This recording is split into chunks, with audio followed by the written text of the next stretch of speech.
Baik, Assalamualaikum warahmatullahi wabarakatuh. Perkenalkan, nama saya Hafiz Muhammad, mahasiswa Universitas Siber Asia dari kelas Metode Penelitian Akuntansi AK 604 dengan NIM 240301020875. Mohon izin untuk mempresentasikan proposal penelitian dengan judul Penerapan Perencanaan Pengawasan Berbasis Risiko atau PPRB pada Pemerintah Kabupaten Purworejo tahun 2025 dalam rangka pengambilan nilai UAS semester genap. Mohon maaf. Baik, berikut daftar isi materi yang akan saya presentasikan pada kesempatan kali ini. Bab 1 yaitu pendahuluan yang berisi latar belakang, rumusan masalah, tujuan dan manfaat, lalu metode pengumpulan data. Dan ada bab 2 yaitu landasan teori yang berisi audit, penerapan PPRB, kendala dan strategi, serta implikasi dan kesimpulan. Baik, kita masuk ke materi presentasi awal yaitu bab 1 pendahuluan. Latar belakang dalam penerapan perencanaan pengawasan berbasis risiko atau PPRB pada pemerintah daerah adalah dengan adanya good governance. Hal tersebut menuntut tata kelola pemerintahan yang efektif dan efisien dengan tujuan untuk mempercepat kesejahteraan masyarakat. Nah, dengan begitu, pengawasan menjadi kunci utama untuk memastikan penyelenggaraan pemerintahan daerah berjalan sesuai dengan peraturan yang berlaku. Nah, oleh karena itu, aparat pengawas intern pemerintah atau APIP bekerja sebagai pelaksana pengawasan pemerintah di lingkungan pemerintah kabupaten. Baik, selanjutnya dasar hukum dari dilaksanakannya penerapan perencanaan pengawasan berbasis risiko atau PPRB pada pemerintah daerah adalah sebagai berikut. Pertama, ada peraturan pemerintah atau PP nomor 12 tahun 2017 tentang pengawasan penyelenggaraan pemerintah daerah. Lalu yang kedua ada peraturan pemerintah nomor 40 tahun 2008 tentang sistem pengendalian intern pemerintah atau SPIP. Dan ketiga, ada standar audit intern pemerintah Indonesia atau SAIP nomor 3010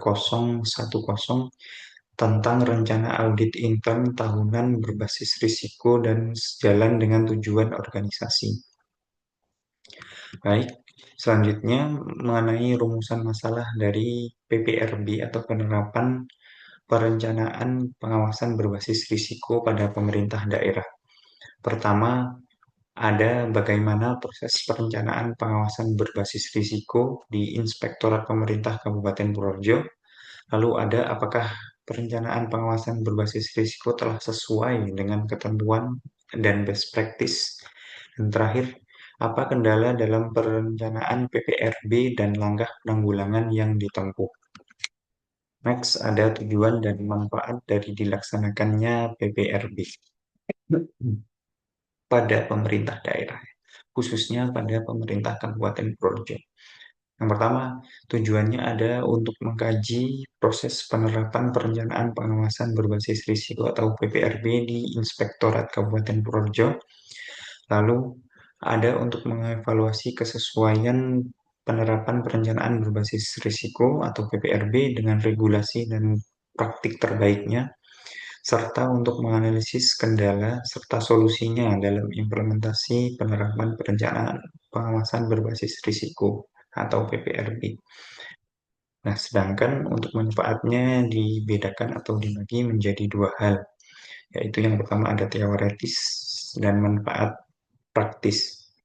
Untuk manfaat secara teoretis, yaitu untuk menambah wawasan perencanaan pengawasan berbasis risiko, dan secara praktis untuk referensi bagi auditor internal pemerintah daerah, serta menjadi dasar bagi penelitian lanjutan yang sejenis. Selanjutnya, untuk metode pengumpulan data yang dilakukan dalam penelitian ini adalah melalui tiga cara, yaitu yang pertama dengan wawancara, yaitu teknik semi terstruktur untuk mengkaji proses pelaksanaan penerapan perencanaan pengawasan berbasis risiko atau PPRB.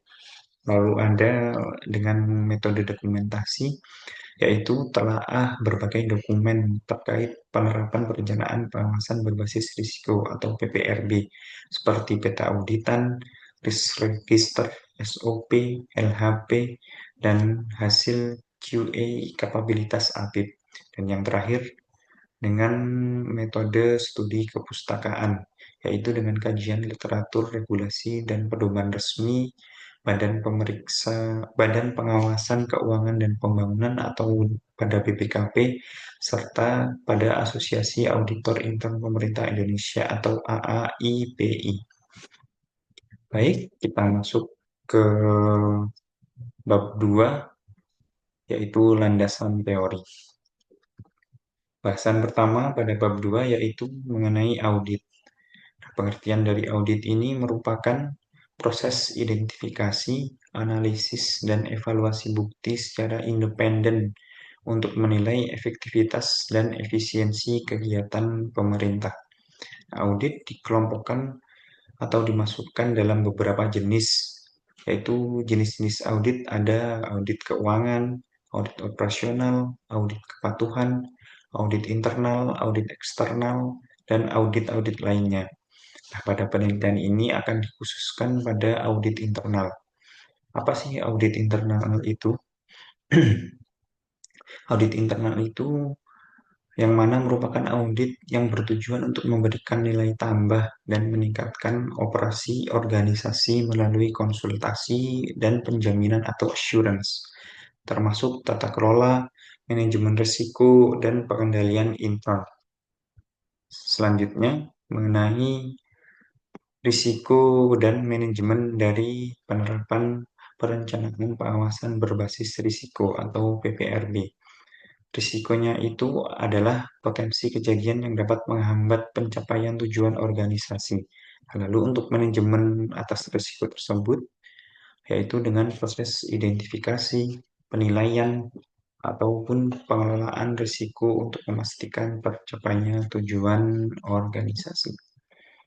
Baik, next.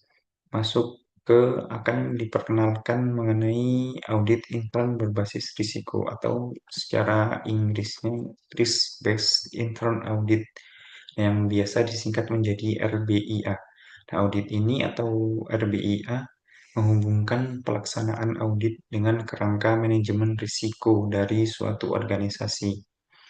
Audit ini tidak hanya menilai risiko, tetapi lebih fokus pada penelitian pengelolaan risiko oleh manajemen. Tahapan-tahapan utama dalam pelaksanaan RBIA yaitu yang pertama adalah dengan penilaian maturitas risiko. Pada tahap ini akan menilai tingkat kematangan manajemen risiko. Lalu yang kedua ada perencanaan audit periodik. Pada tahap ini dilakukan penjadwalan, penugasan assurance, dan consulting tahunan berdasarkan risiko utama. Lalu yang ketiga atau terakhir ada penugasan audit individu. Pada tahap ini akan dilaksanakan audit yang spesifik pada area risiko prioritas. Lalu selanjutnya dibahas mengenai tahapan penerapan perencanaan pengawasan berbasis risiko atau PPRB di daerah. Tahapan pertama adalah dengan memahami proses bisnis Pemda. Hal ini dilakukan dengan mengkaji dokumen perencanaan, struktur, kebijakan, dan informasi strategisnya. Lalu, disusun atau dimutakhirkan peta auditan atau audit universe. Tahap ini dilakukan dengan pengelompokan area pengawasan berdasarkan tujuan, list owner, satker, ataupun proses. Next, dengan menilai maturitas manajemen risiko atau MR.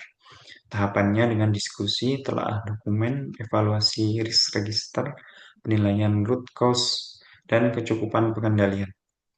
Lalu dengan menentukan strategi pengawasan dan komposisi bobot risiko. Tahapannya dengan penetapan metode pengawasan berdasarkan level maturitas MR dan komposisi antara register risiko dan faktor lain. Baik, tahapan selanjutnya yaitu penentuan skor total risiko area pengawasan. Hal ini berupa gabungan penilaian inherent risk dan faktor risiko yang akan menghasilkan menjadi risk scoring. Tahapan selanjutnya yaitu pemeringkatan prioritas area pengawasan. Hal ini berupa skala risiko menentukan frekuensi dan prioritas audit dalam periode hingga 5 tahun. Tahapan terakhir adalah penyusunan dan persetujuan PKPT atau penyusunan program kerja pengawasan tahunan yang diajukan untuk disetujui oleh kepala daerah.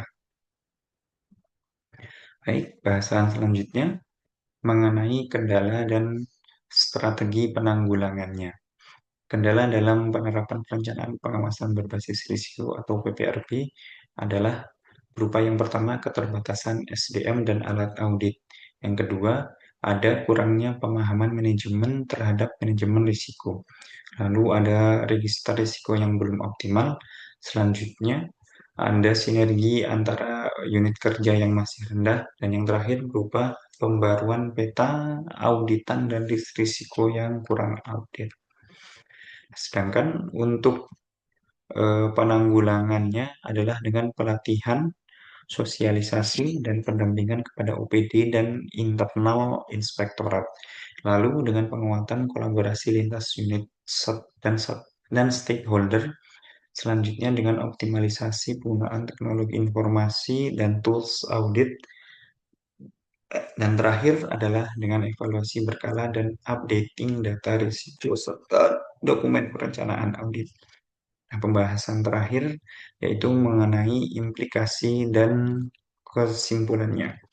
Yang pertama yaitu penerapan perencanaan berbasis risiko atau PPRB mendukung peningkatan kapabilitas aparat pengawasan intan pemerintah atau APIP, serta tata kelola pemerintahan yang lebih baik.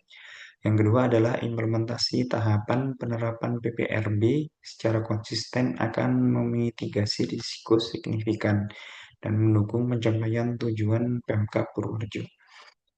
Lalu yang ketiga atau yang terakhir yaitu keberhasilan dalam PPRB membutuhkan komitmen pemimpin, kecukupan SDM, dan adaptasi terhadap dinamika risiko strategis daerah. Nah, baik, sekian pembahasan yang dapat saya sampaikan. Atas kekurangannya saya ucapkan mohon maaf sebesar-besarnya dan saya berterima kasih atas kesempatan yang telah diberikan.